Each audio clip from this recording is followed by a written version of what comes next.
Adik saya sudah lama menikahnya, tetapi belum kunjung juga dikaruniai anak. Semoga Allah insya Allah berikan kemuliaan dan dijawab dan diberikan keturunan yang saleh-salihah insya Allah.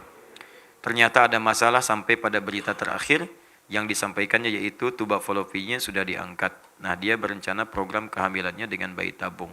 Itu bagaimana dalam pandangan Islam, diperolehkan atau dilarang? Baik, syukran Pak Wahab. Baik, teman-teman sekalian, dalam kaidah fiqh itu sifatnya sangat fleksibel, sesuai dengan kondisi zamannya di era-era yang berbeda. Asal tuntunan nilai-nilainya mengikuti tuntunan-tuntunan yang telah dijelaskan atau diisyaratkan dalam Al-Quran atau juga dibimbing oleh Rasulullah Sallallahu Alaihi Wasallam. Kaidah pertama, bagi perempuan, jika memang kemudian setelah menikah berikhtiar kemudian memohon kepada Allah untuk diberikan keturunan, maka silakan berikhtiar.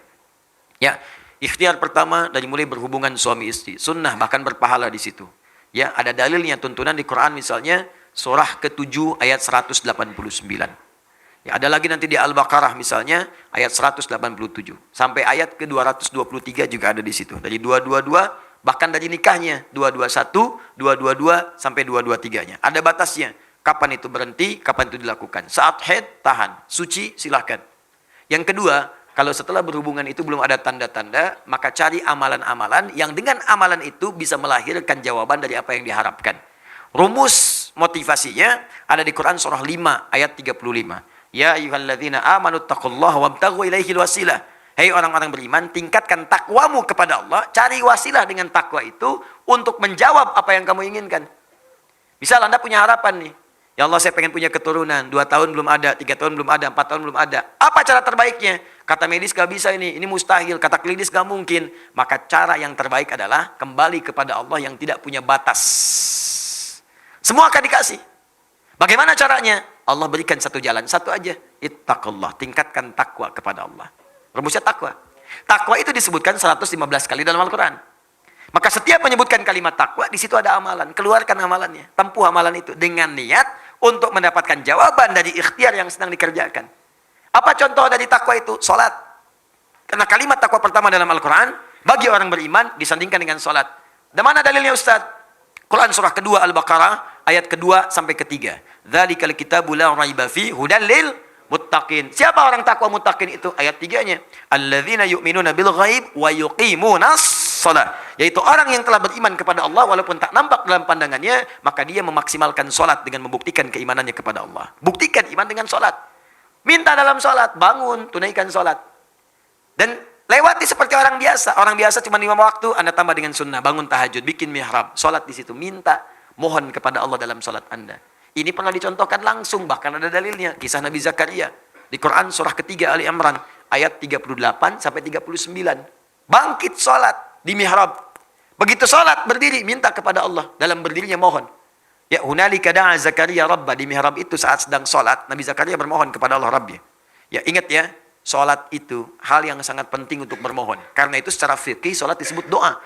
As-sholatu hiya doa. Sholat itu doa. Jadi kalau sedang sholat, minta. Ada 4 posisi yang paling strategis. 4, 1 berdiri, 2 saat ruku', 3 saat sujud, 4 sesaat sebelum salam. Strategis untuk memohon kepada Allah, minta.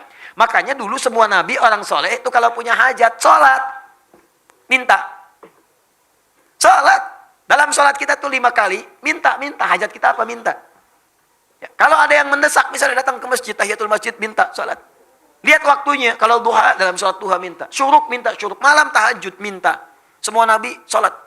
Kalau nggak percaya, lihat di Quran. Quran surah ke-20 ayat ke-14. Nabi Musa sholat. Nabi Isa sholat. Quran surah 19 ayat 31 sampai 33. Nabi Ismail tadi sholat. Quran surah 19 ayat 55. Bahkan minta keluarganya sholat. Wa kana ya'muru ahlahu bis sholat. Minta keluarganya sholat. Para nabi nyuruh keluarga sholat. Anda bayangkan. Nabi Muhammad minta. Bukan cuma anaknya, Fatimah misalnya, tapi juga suaminya, menantunya. Ali bangun, minta, sholat, minta. Apa yang dikatakan Nabi Zakaria dalam sholatnya? Qala rabbi habli min ladunka dzurriyyatan thayyibah innaka sami'ud du'a. Ya Allah, mereka memvonis aku tidak mungkin punya keturunan. Mereka katakan mustahil karena istriku divonis secara medis itu menopause dan mandul. Maaf. Habli dari kata wahab. Wahab itu artinya Pemberi yang tidak punya batas. Sifat Allah memberi yang tidak punya batas. Wahhab. Ini dahsyat. Ini kalau ingin berdoa, awali dengan nama Al-Asma'ul Husna.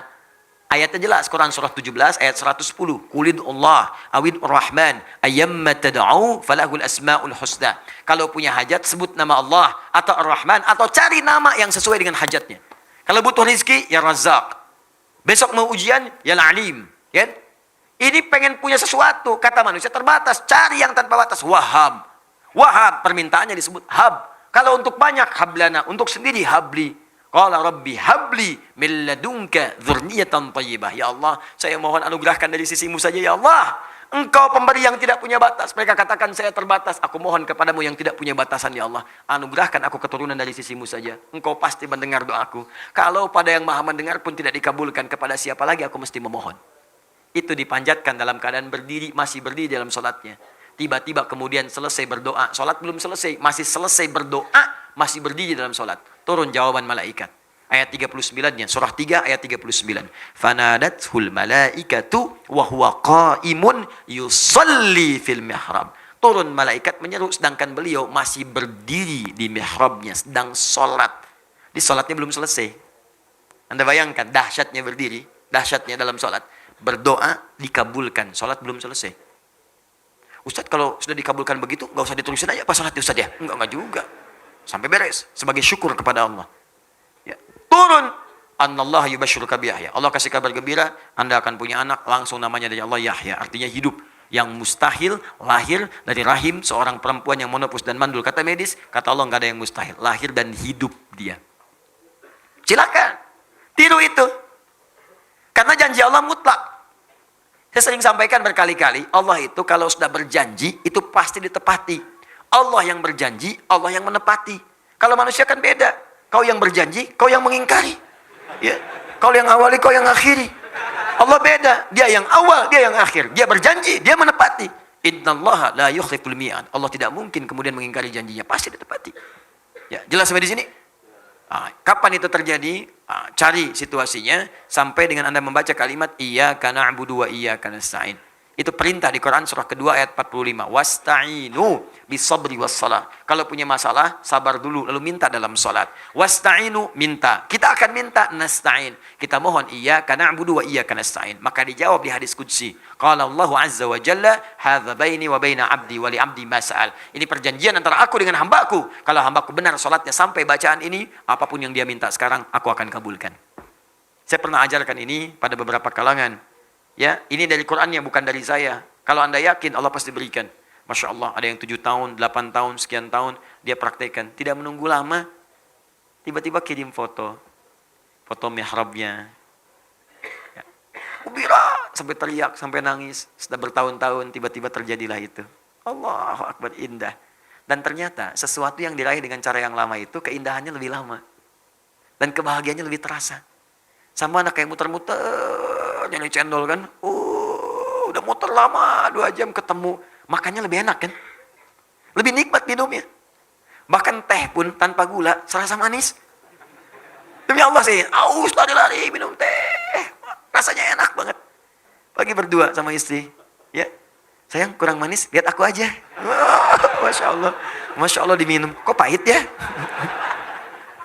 Enak aja gitu, nyaman, nikmat, itu. Dia udah lama nunggu-nunggu, begitu lahir, indah. Masya Allah lagi, dilihat-lihat, sayang-sayang, kecup-kecup, dan sebagainya, dan didoakan.